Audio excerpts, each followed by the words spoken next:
Something strange is happening right now.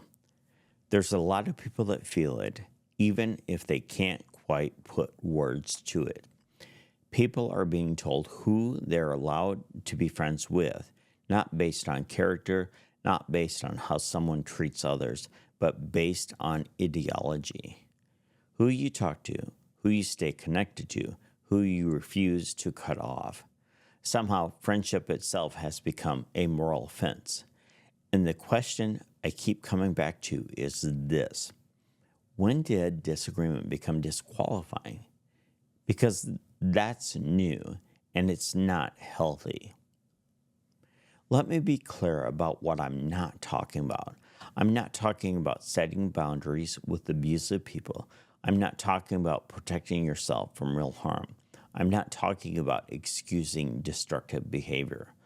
Those are legitimate, mature decisions. What I am talking about is something different. I'm talking about ideological loyalty tests. The idea that if you stay friends with the wrong person, if you don't publicly distance yourself, if you don't perform separation, then you are suspect. That's not discernment. That's social enforcement. And those two things are very different. So why does this feel so justified to people? Because fear has learned how to dress up like virtue. When someone's identity becomes fused to an ideology, disagreement doesn't feel like discussion anymore. It feels like a threat.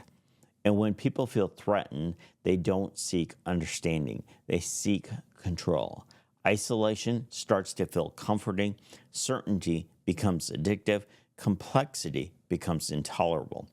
Cutting people off feels like moral clarity, but it's actually emotional regulation. It's a way to shrink the world until nothing challenges you anymore. And the smaller the world gets, the safer it feels, at least temporarily. Here's the part that doesn't get talked about. Isolation doesn't eliminate fear, it concentrates it. When you remove dissent, dialogue, and human complexity, you don't become wiser, you become brittle. Healthy systems persuade, fragile systems pressure.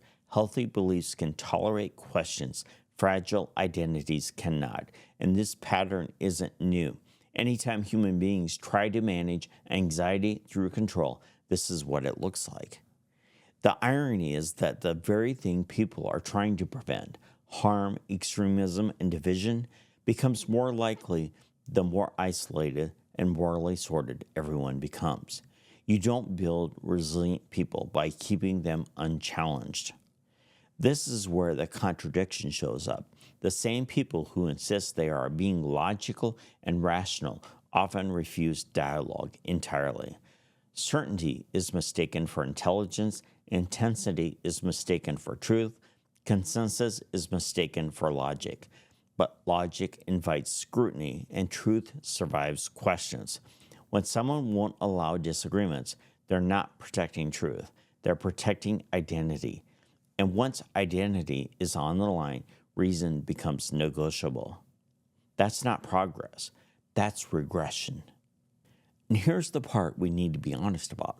If isolating people worked, it would have worked by now, but it doesn't stop. It never stops, because movements built on exclusion always need new enemies, tighter purity tests, smaller deviations to punish, not because people are evil, but because fear-based systems have to keep feeding fear to justify themselves.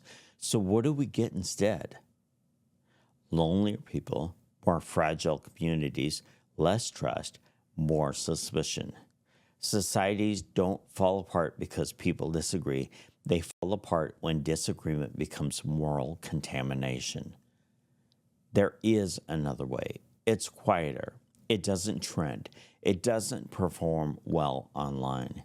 It looks like people who maintain relationships across differences, judge character more than slogans, hold conviction without cruelty, and they refuse to outsource their conscience to a crowd. This isn't rebellion. It's called maturity. You don't have to agree with someone to treat them as human.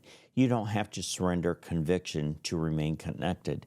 And you don't have to destroy relationships to feel morally clean. I'm not interested in winning arguments if it costs me my humanity. And I think more people feel that way than we're being led to believe. If this resonated, don't share it with someone who agrees with you.